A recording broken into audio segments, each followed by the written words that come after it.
Hello and welcome to my channel Bookso English. My name is Avenel. And before we begin, let me just say something straight from my heart. You're here because you want to talk in English. In real life. Not just in a classroom, not just reading from a book, but really speaking to people and feeling confident when you open your mouth. And honestly, that's amazing. So many people only dream about speaking English, but they never take the first step. But you are here. That means you already took the step. And you know what? That's huge. Now imagine this. You're walking in a street. Maybe you see a tourist, and they ask you something like, "Excuse me, can you help me?" In that moment, your heart beats faster. You think in your own language first. You want to help, but your brain freezes. And then, maybe you just point or stay silent. And after that moment, you feel a little regret. Like, why didn't I say something? I know that feeling. I felt it too when I started learning. But the truth is, speaking English in real life doesn't have to be scary. It can actually be fun, natural, and even exciting. That's why we're here today. This lesson is not just about grammar or boring vocabulary lists. Nope. This is about real English for real life. The words you can actually use when you meet people, when you go shopping, when you talk to a friend online, or even when you travel. Think of it like training for real situations. Step by step, we'll practice. You'll learn how to start small conversations, how to ask simple questions, and how to answer without feeling lost. And, one more thing before we move on. Can I ask you something? Sometimes people watch only part of the video, and maybe I say something wrong, or maybe I make a little mistake and they don't even notice because they stop watching. If you see any mistake, please let me know politely in the comments. That will really help me to improve. We're all learning together here, right? Okay, so let's jump in. Talking in English starts with the basics. Think of it like a game. If you don't know the simple moves, you can't play the big game. So what's the first move? Greetings, saying hello. You meet someone new or even someone you already know, the first thing you do is greet them. And the cool part is, greetings are super easy. For example, hi, hello, hey, a little more casual. Good morning, good evening. That's it. See? You don't need big words to start. Just one simple word can open the door to a whole conversation. Now let's make it real. Imagine this situation.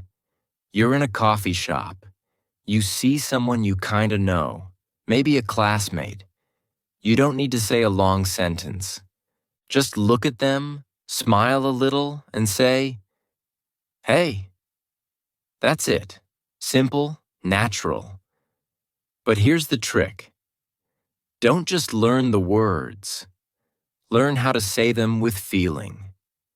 If you say hello, but your voice is flat and your face is serious, it doesn't feel warm. But if you smile and say hello with energy, the person feels happy.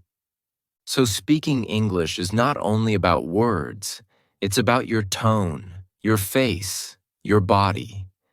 Now let's go one step further.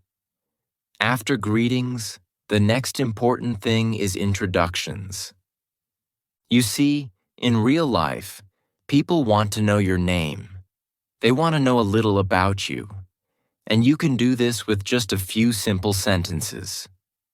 Example: I'm Avenil. My name is Avenil. I'm from Pakistan. Nice to meet you. That's it.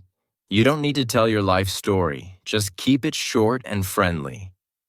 So, if I meet you for the first time, it can go like this. Me. Hi, I'm Avanil. You. Hi, I'm your name. Nice to meet you. Me. Nice to meet you too. Boom. That's a full real-life conversation already. 3 lines. Easy. Now, maybe you're thinking, but what if my pronunciation is not perfect? Guess what? Nobody cares as much as you think. Really. People don't need you to sound like a Hollywood actor. They just need to understand you. And actually, sometimes a little accent sounds cool. So don't stress too much. Just speak. When I started, I made mistakes all the time. Sometimes I said the wrong word. Sometimes my grammar was, kind of broken. But the person still understood me because I was trying. And trying is what really matters. So let's practice a mini dialogue together. Say it out loud if you can. Me. Hello, how are you? You. I'm fine, thank you. And you? Me. I'm good. Nice to see you. See? Super short. But that's real English. That's how people talk every single day. Here's a little secret. Don't wait for the perfect moment to speak English. There is no perfect moment. The perfect moment is now. Even if you know only 20 words, you can still talk. Think about babies. Babies don't wait until they know 1,000 words. They start with just mama, papa, no, yes. And slowly, they grow. You can do the same. Another thing, don't translate too much in your head. If someone says hi, don't think, okay, in my language that means this, so now I say this. No, just answer directly. Hi, that's it. Think less, speak more. Let's do another example. A real-life situation. Imagine, you're in a shop. You want to buy water. What can you say? Very simple. Hello. 1 water, please. Thank you. That's it. You don't need to say, excuse me, may I kindly request a bottle of mineral water? Number. Keep it short and real. People will understand you. All right, I want to end this first part with something motivational. Listen, English is not just a subject. It's a tool, a bridge, a way to connect with people all over the world. When you speak even one small sentence in English, you open that bridge. You get closer to people. You learn their stories. And you also discover more about yourself. So don't be shy. Don't wait. Start small. Even today, say hello to someone. Try 1 sentence. Make 1 step. Every small step will make you stronger. And trust me, in the future, you will look back and say, wow, I really did it. Chapter 2. Speaking with confidence. So, let's keep going. You've already learned the power of greetings and small introductions. That was like the first baby step into real-life English. But now, let's imagine what happens after the hello. Because in real life, people don't just stop after greetings.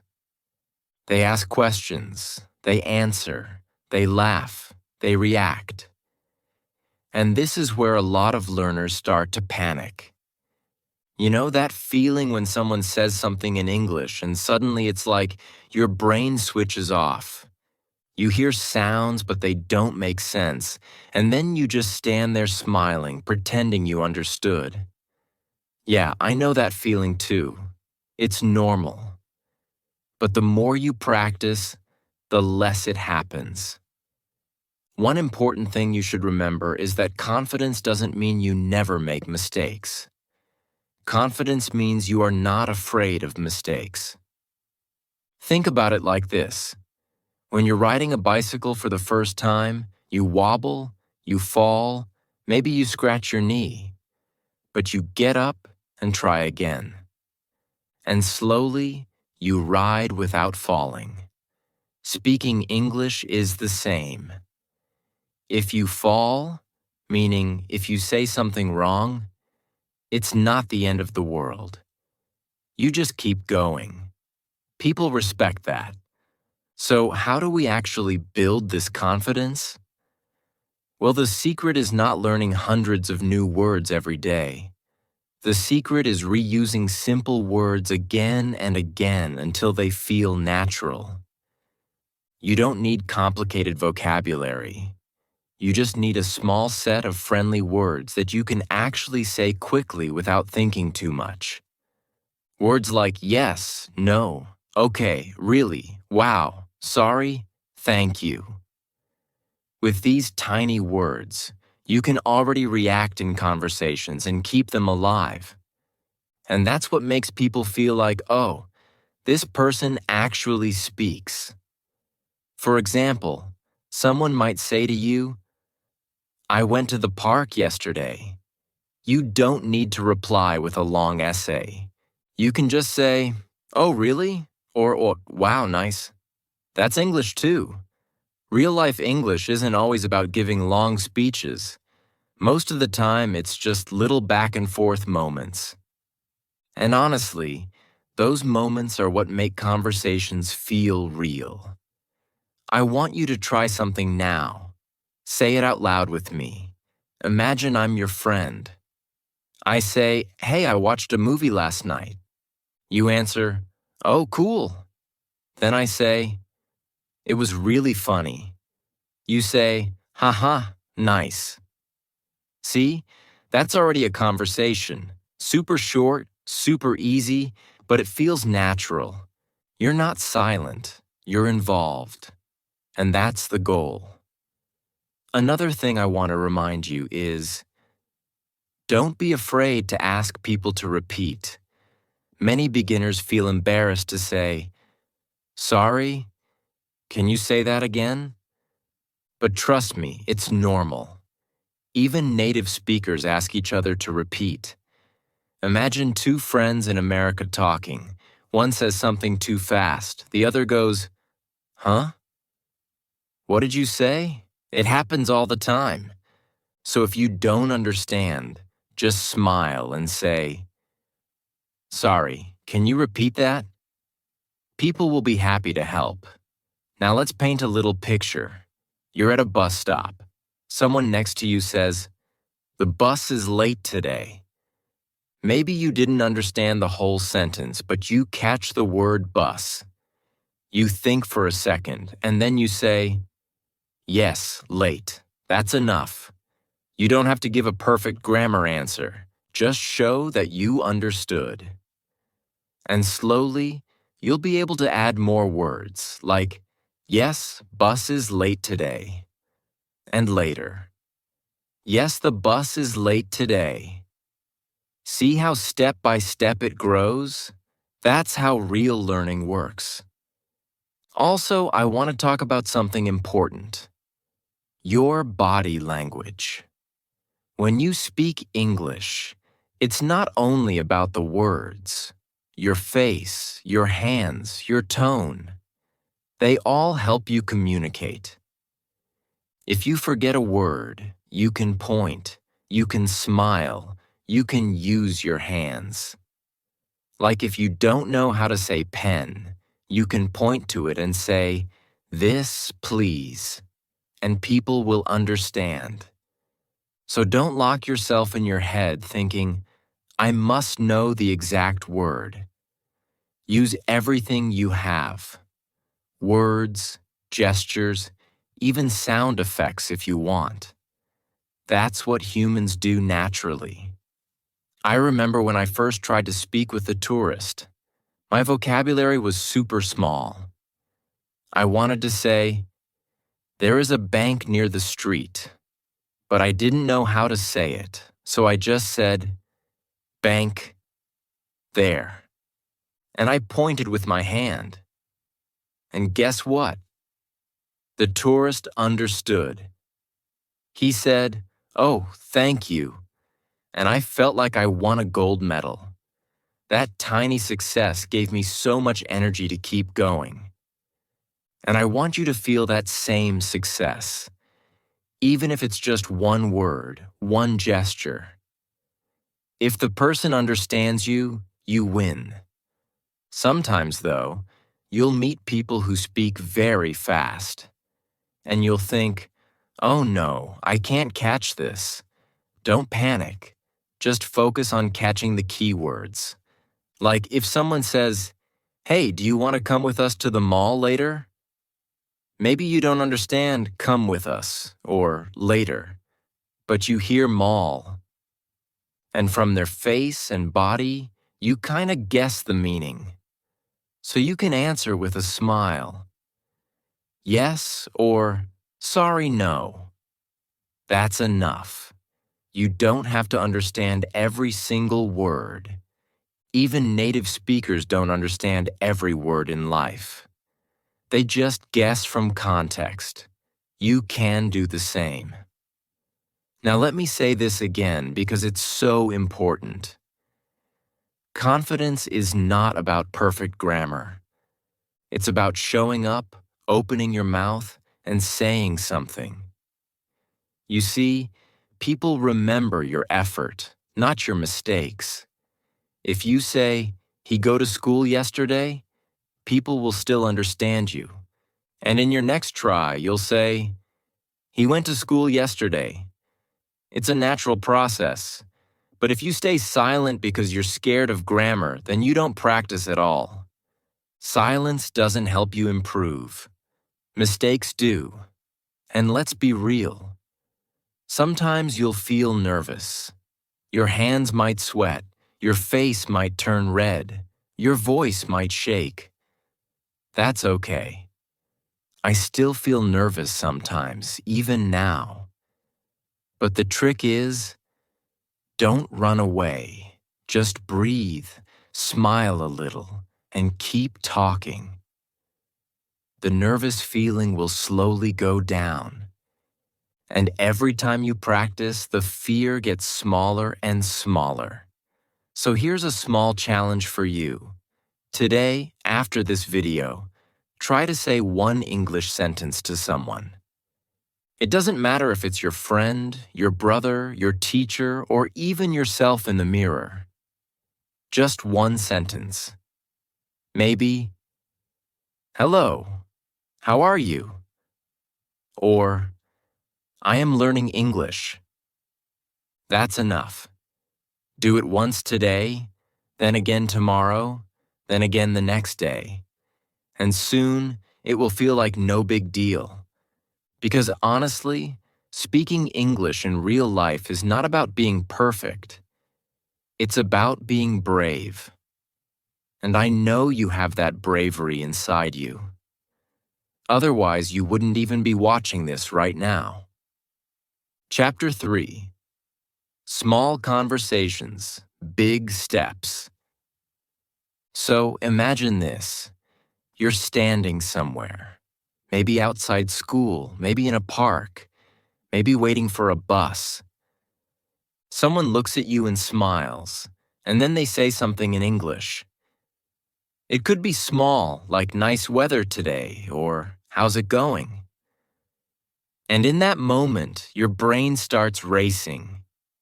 You understand part of it, maybe not all of it, but your heart is saying, "Say something back."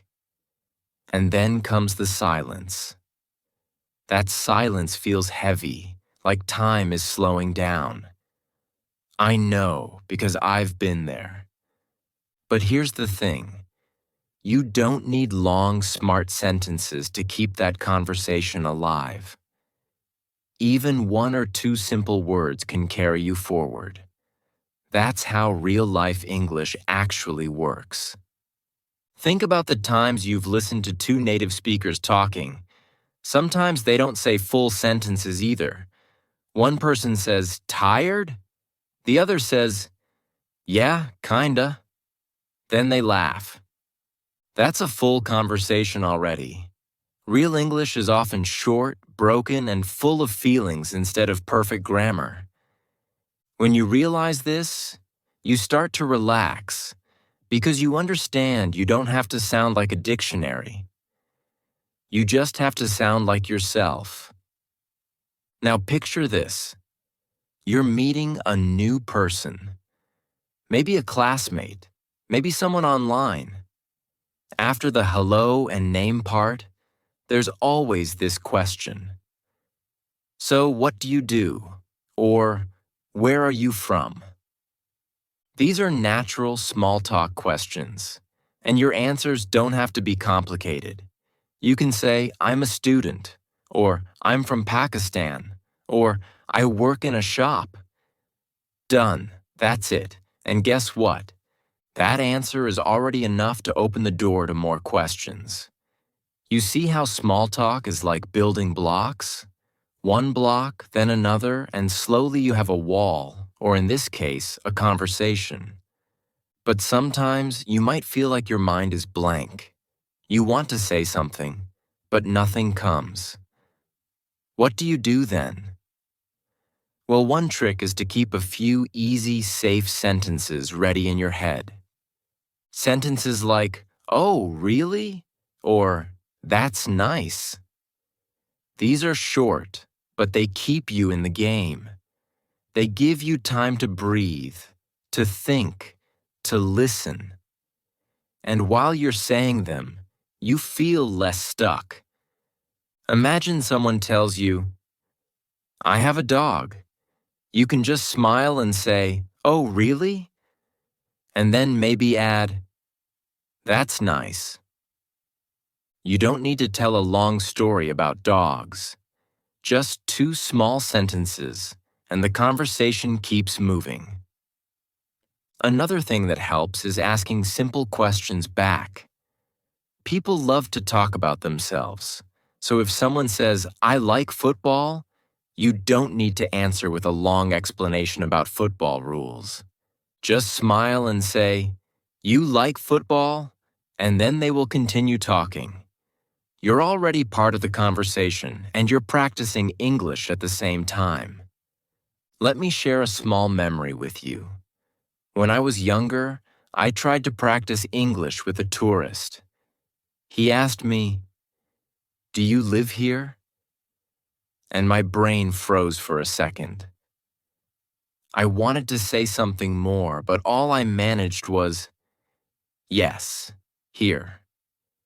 It was short. It was not perfect. But you know what? He understood. He smiled, said, "Cool," and then he asked another question. And just like that, we had a short talk. That little talk gave me so much confidence because I realized even my broken English was enough to connect. And that's what I want you to feel too.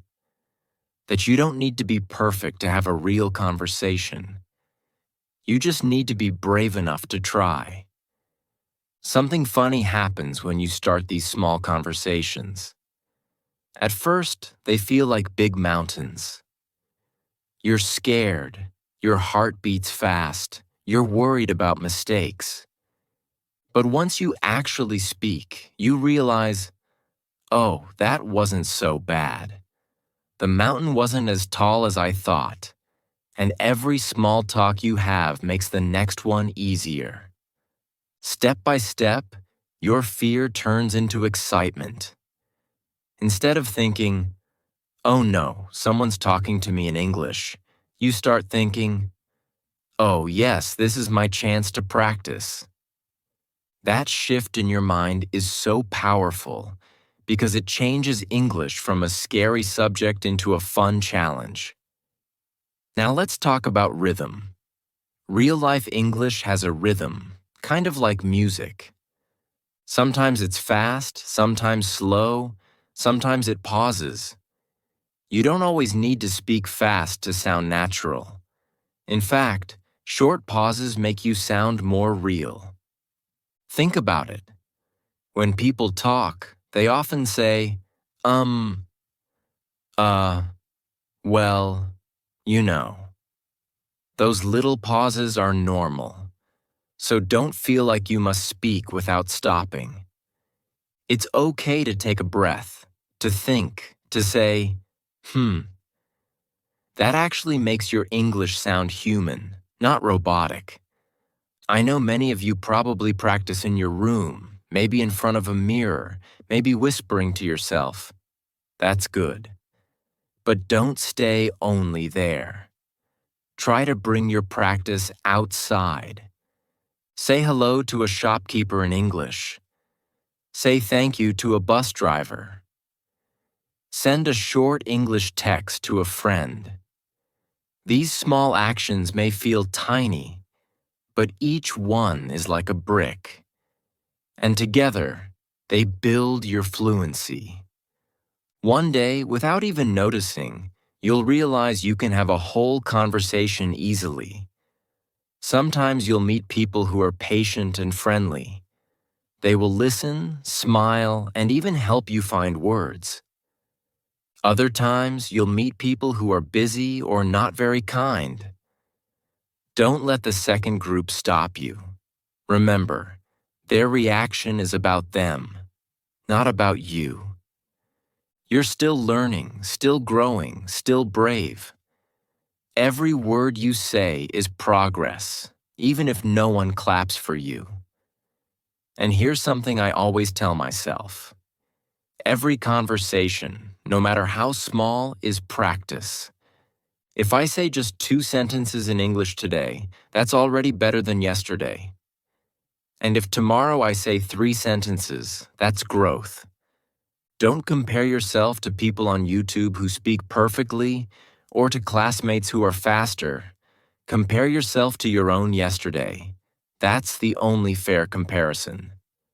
So here's where we are now. We've gone from greetings to introductions to building small conversations.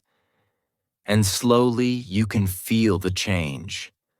The more you do it, the less scary it becomes. Talking in English in real life is not some huge dream far away. It's something you can do every day, step by step. You just need to keep showing up, keep opening your mouth, keep letting the words come out. Even if they're not perfect, they are real, and real is always better than silent. Chapter 4. Living inside the language. The more you start speaking English in little real-life moments, the more you realize something interesting. English doesn't just stay outside of you, it slowly starts to live inside you. At first, maybe it feels like a stranger, a language you try to reach, something you look at from far away. But step by step, word by word, it becomes part of your thinking, part of your daily rhythm. And this is when speaking in real life starts to feel less like a performance and more like just living. You don't always stop and translate in your head. You don't always plan. You just let it flow. I remember the first time I caught myself dreaming in English. It wasn't a big dream, not some fancy story. It was something small, like I was buying bread from a shop, and in the dream, the shopkeeper spoke to me in English.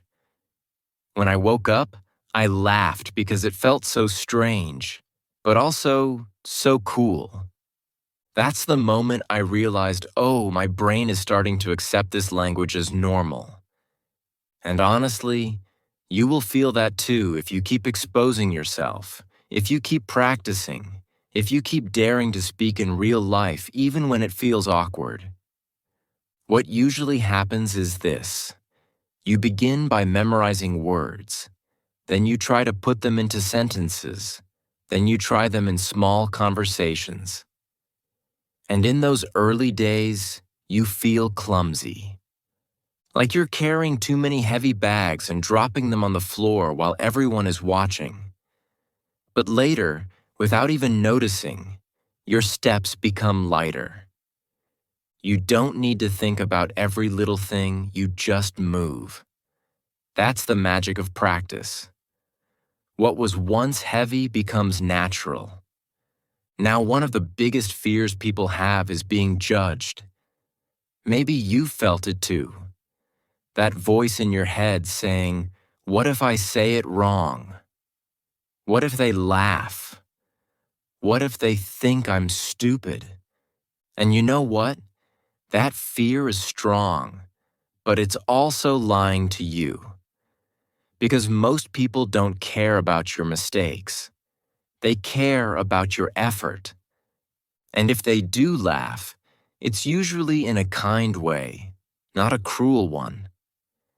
I've had moments where I mixed up words and said something funny without meaning to, and the people around me laughed, and then I laughed too.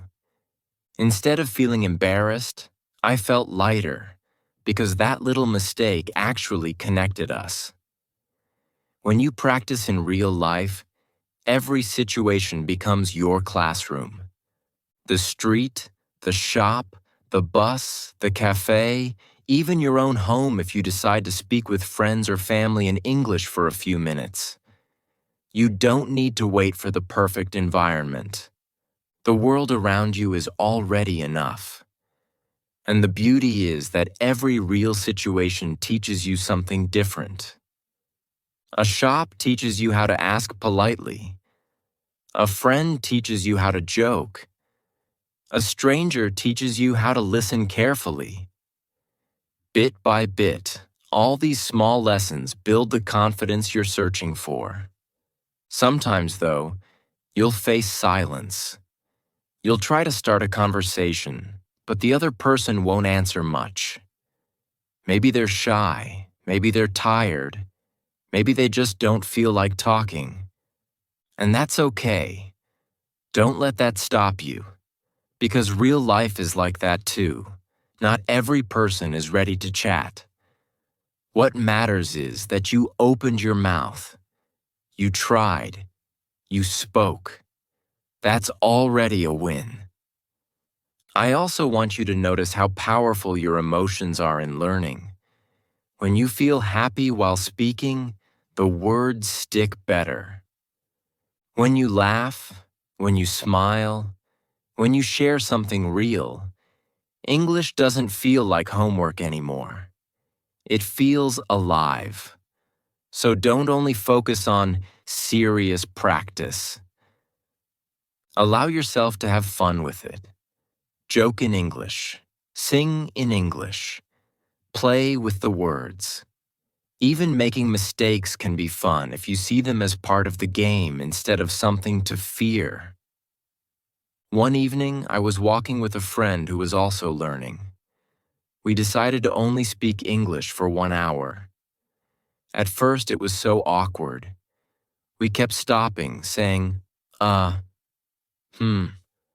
forgetting words. But slowly, something changed. We started laughing at our mistakes. We started helping each other. And that 1 hour passed so fast. After that, we both felt lighter, like we had crossed some invisible wall. That's the kind of practice that transforms you. Not just in words, but in courage. Here's the thing. You don't need to know everything to start. You don't need to wait until you feel ready, because you'll never feel completely ready. Readiness comes after you act, not before. If you keep waiting for the perfect grammar, the perfect vocabulary, the perfect confidence, you'll wait forever. Real growth comes when you step into the moment unprepared and you figure it out as you go. That's how life works. That's how language works too. And the beautiful part is, English will surprise you. There will be days you say something you didn't even realize you could say. You'll surprise yourself with words you thought you had forgotten, but they suddenly appear at the right moment. That's your brain showing you, hey, I've been learning quietly in the background. Now it's your turn to trust me.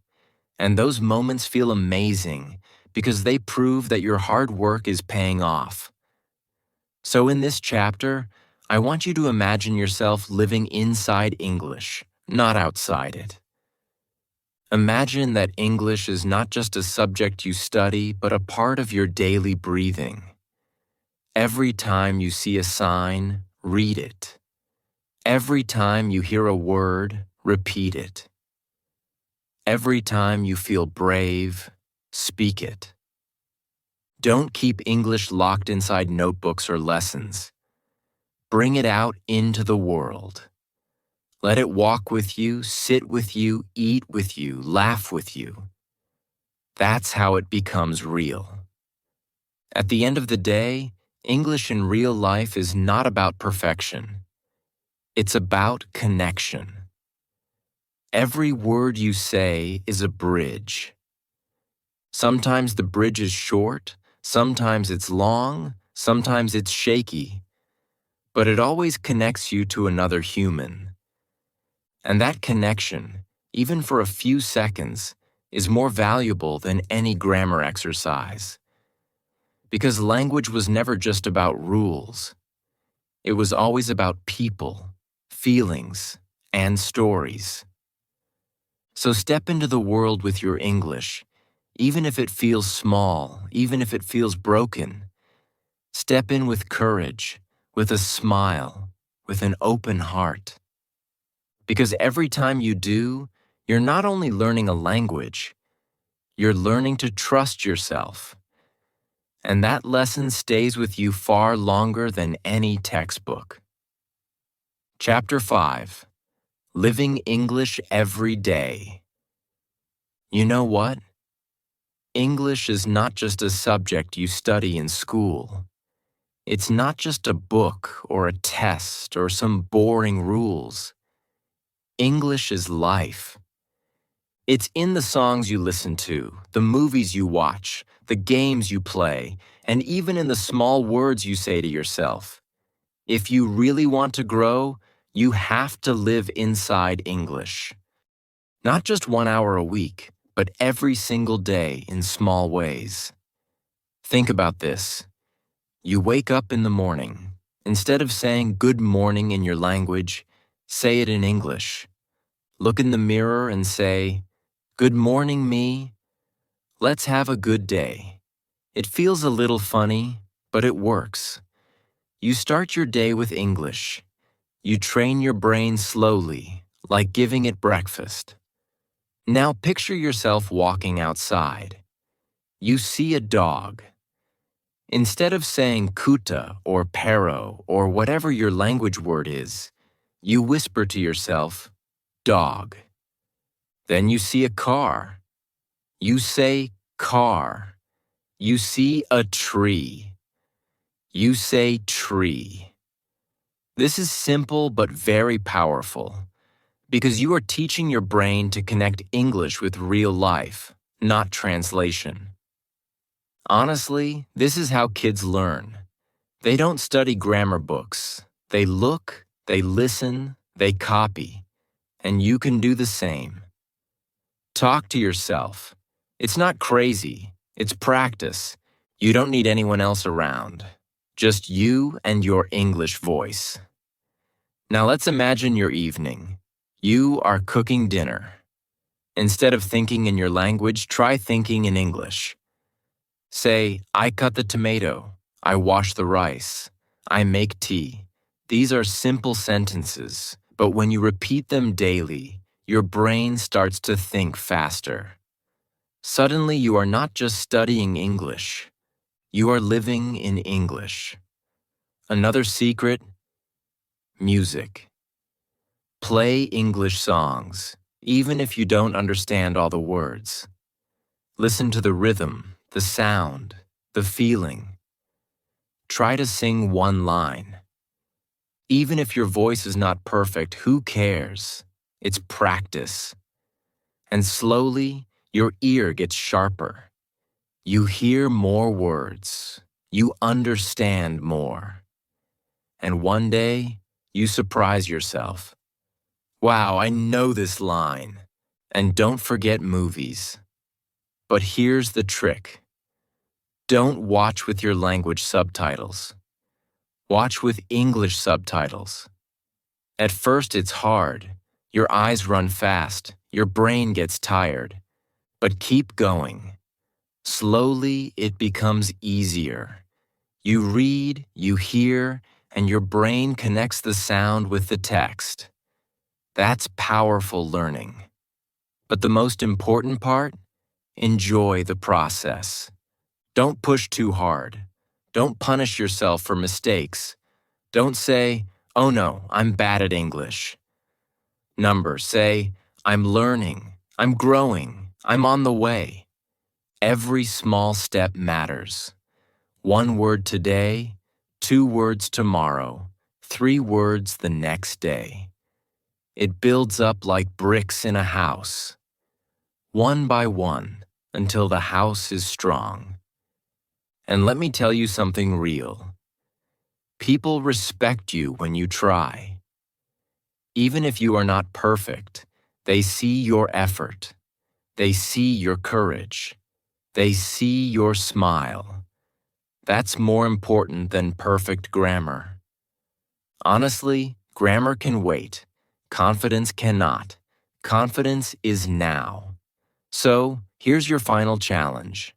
Live English for 1 week. Every day, speak 1 small sentence to yourself. Every day, say 1 word in English when you see something. Every day, use 1 English phrase with a friend or a stranger. Do this for 7 days, and you will feel different. Your tongue will move easier, your brain will be faster, and your heart will be stronger. Remember, English is not far away. It's here, right now, in your daily life. You don't need to travel. You don't need to wait. Just open your mouth, open your ears, and open your heart. The journey is already happening. You are already walking the path. Step by step, day by day, your English becomes part of you. So don't stop here. Keep talking, keep trying, keep smiling.